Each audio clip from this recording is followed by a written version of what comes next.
Hi, welcome to the art studio. So this video is going to be about how to use materials that you might have around your house to make a piece of woven artwork. So that is weaving, using weaving techniques to practice creativity. So an example of how to make a cardboard loom is what we're going to be looking at in this video. So the first thing you need to do is find cardboard. So that might look like a cardboard box from Amazon, something like this, and then you're going to want to slice the back and break it down into a long piece like this, so it can be cut up into pieces like this. These pieces could be used for looms, but they can also be used to create sculptures like we've been practicing in our art studio. So I'm gonna get started and show you how to make a cardboard loom from a box. Okay, so welcome to Miss Bingham's art studio. We're gonna get started on how to use cardboard to create a loom to use for weaving. That's L-O-O-M, loom. And a loom is something that a weaver uses as support to hold their strings together. And I'm going to show you how to use this to make a loom. So first you want to start with a rectangle or a square and use scissors to cut slits. Use scissors to cut slits on the bottom that are about like a ½ inch apart and try to make them evenly spaced. This is going to create pockets for your yarn to sit in, so you need to try to find across from it, cut slits. You don't need to measure them, you can just use your eyes to try to align it as best as you can. And it doesn't have to be perfect, but that's just going to keep your yarn straight up and down vertical instead of slanted diagonal. So now that we've cut slits, that's how you make the loom. And so next I'm going to show you how to put the yarn on your loom before you get started. Okay, so we're going to learn how to load our loom. So I chose white yarn for my background, but you can choose any color yarn, and that yarn is going to end up being the fringe at the bottom when you are finished with your loom. So you can see how the white is kind of sticking down at the bottom of what I've woven, or here's another example of the fringe at the bottom. So I chose white because it's a nice background color, and the first thing you need to do is find tape. So tape, it can be any kind of tape. I'm using masking tape or painter's tape for this, but you can use anything. The stronger the tape, the better, because that's going to hold your strings taut. So you want to kind of align it with the first part and tape it down nice and tight, and then you're going to stick it through that first slot around the back,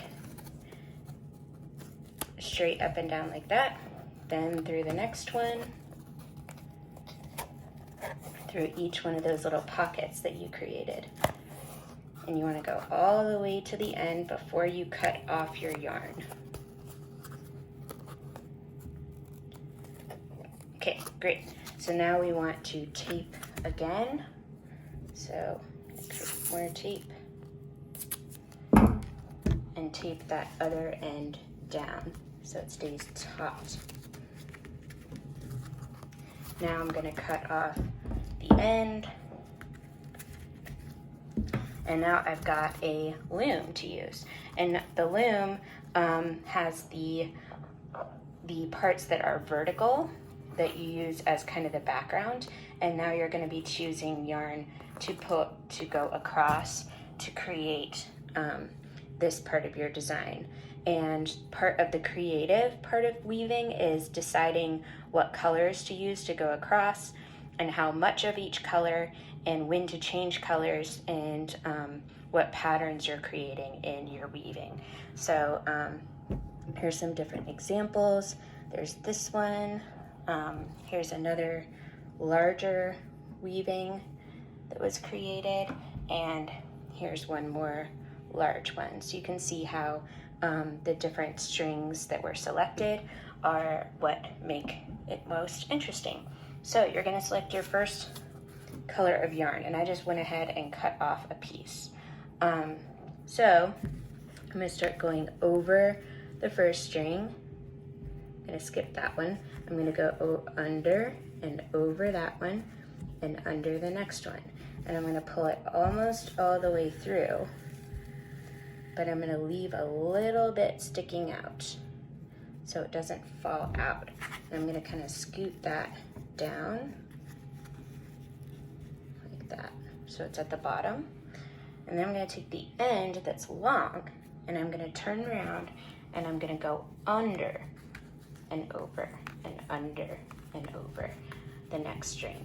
So I could cut this string off and start a new color at this point if I wanted to, but I'm just going to go ahead and keep going until my string runs out.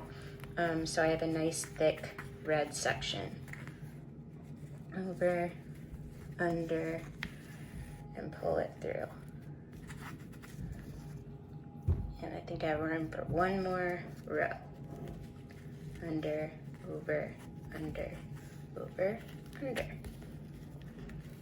Okay. Pull it through and push it down. Actually, you probably have room for one more, so I'm going to go ahead and do that. There. So now I've used all my red string to create a nice red section. And you can see that every row is opposite. So I started over, under, and then when I turned around and went the other way, I went under, over. So you've got over, under, then the next row is under, over, and that's what holds it together between those white strings. So at this point, I could start another color if I wanted to. So I'm gonna start with some orange. So here's my orange string. And to start another row, I'm just gonna make sure that I start the next one over because the last one I did, under because the last one I did was over. So that way it stays opposite. And again, I'm just gonna pull it through until I have a little tag sticking out. I'm gonna pull it down. That last one was under because I can see the white string. So I'm gonna start over, under, over, under. Pull it through, push it down, and keep going. Under, over, under. And you just want to keep going with this until you fill up your whole board. And then at the end, you can take it off. And there is a YouTube video on my channel about how to do that. So you can check that out when you're ready to take it off your loom to create one of these that you can kind of hang up on a wall, like hang it up like this. So that is how to create a loom out of cardboard. And this is something that you can do with yarn if you have it at home, or you can use anything that is long and skinny and flexible to weave with. You can weave with ribbon, you can weave with yarn, you can weave with pipe cleaners, you can weave with pieces of grass from outside in the yard like this, by weaving like that. So you can really weave with anything that is long and flexible. This is a piece of straw. So I'm going to show you how you can weave with straw the same way. So anything that's long and skinny and flexible can be used for weaving. And there are cultures all over the world that use different materials to weave with, and we can take a look at some of those examples in another video. So you can use anything long, skinny, and flexible to weave with. And cardboard is something that's free and available. You can use packages that you've gotten from being shipped. You can also go out into the streets and usually find cardboard laying on the side of the road or in a dumpster, or at a store in the back sometimes they discard their boxes. So cardboard is definitely a resource that is available to all people. And we value all people's ability to express themselves through artwork. And so in these videos, I'm going to be making sure that I only use supplies that could be available, and I will always let you know how these lessons could be adapted to the materials that you happen to have in your home right now. So that completes this video for today.